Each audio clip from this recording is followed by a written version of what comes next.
Welcome back to the Trophy Platypus. Today we are doing something a little different. For Indie Select, I was given a code for WarDogs Red's Return to review, and I will be talking about the game and also its trophy list and grabbing the platinum.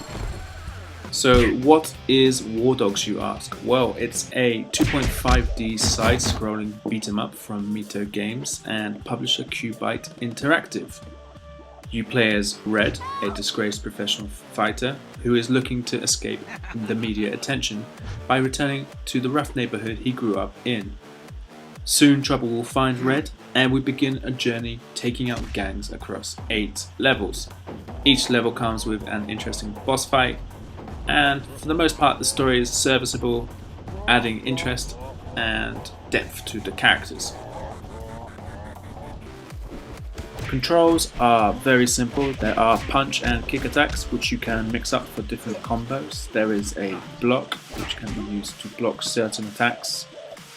There is a shoulder barge attack and a spinning fist attack which can be used to get out of tough spots. But these take time to charge, so you're unable to spam them. There's also a rage meter which fills up at the bottom of the screen.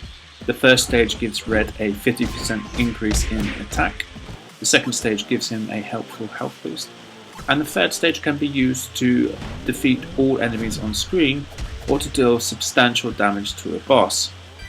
Enemies are varied and offer different challenges, but some can be quite annoying, especially those with ranged attacks and those that can stun lock you. Bosses also offer some challenge, but all in all the game is pretty easy, even on hard mode, and only boss 7 caused me any difficulties. A few drawbacks for me were that sometimes your attacks can miss the hitboxes of the enemies. Also, certain enemies have attacks that leave you stun locked, and sometimes the stun locked goes on for a little bit too long. Additionally, I experienced a couple of glitches that forced me to restart levels, but as they are fairly short, it didn't take me too long to get back to where I was. One glitch I got was getting knocked off the screen, and then when I returned back to where I was, there was an invisible wall and I could no longer progress.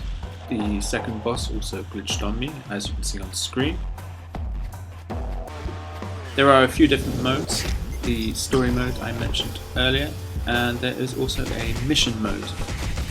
Mission mode includes Horde mode, which is a survival mode where you face waves of enemies who get progressively tougher and tougher, but also a slight mix on the story mode missions.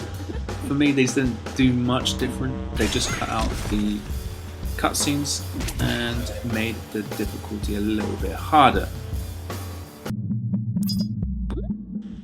There's also a shop where you can buy cosmetics to change up the appearance of your character, and you can also buy chips and cores to upgrade Red's stats. These make the game, I think, a little bit too easy, and it could have been actually a little bit harder. Trophy wise, nothing here is difficult at all. There are 8 trophies for beating each level, 8 more for beating each level on hard, 2 trophies for buying cosmetics, and then there are a lot of accumulative trophies. So there's trophies for beating a certain number of enemies, using a number of techniques, breaking a number of weapons on enemies, and all of these accumulative trophies came well inside the 2 playthroughs I did of the game. So there was nothing grindy at all. If you decided you were to jump straight into hard mode and only do 1 playthrough, you could use the Horde mode to clean up any trophies. The hardest trophy for me was actually a very simple trophy, and that was to break a bottle. Bottle is one of the weapons you can pick up from crates, and I actually got very unlucky. After having played 2 playthroughs and several goes on Horde mode, I couldn't get one to spawn.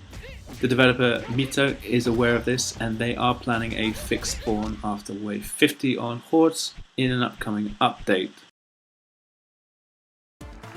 All in all, WarDogs Red's Return is a solid beat 'em up with some interesting boss fights, and while relatively quick, you definitely won't feel shortchanged as it comes in at a very low price point of $3.99 or euros and £3.29.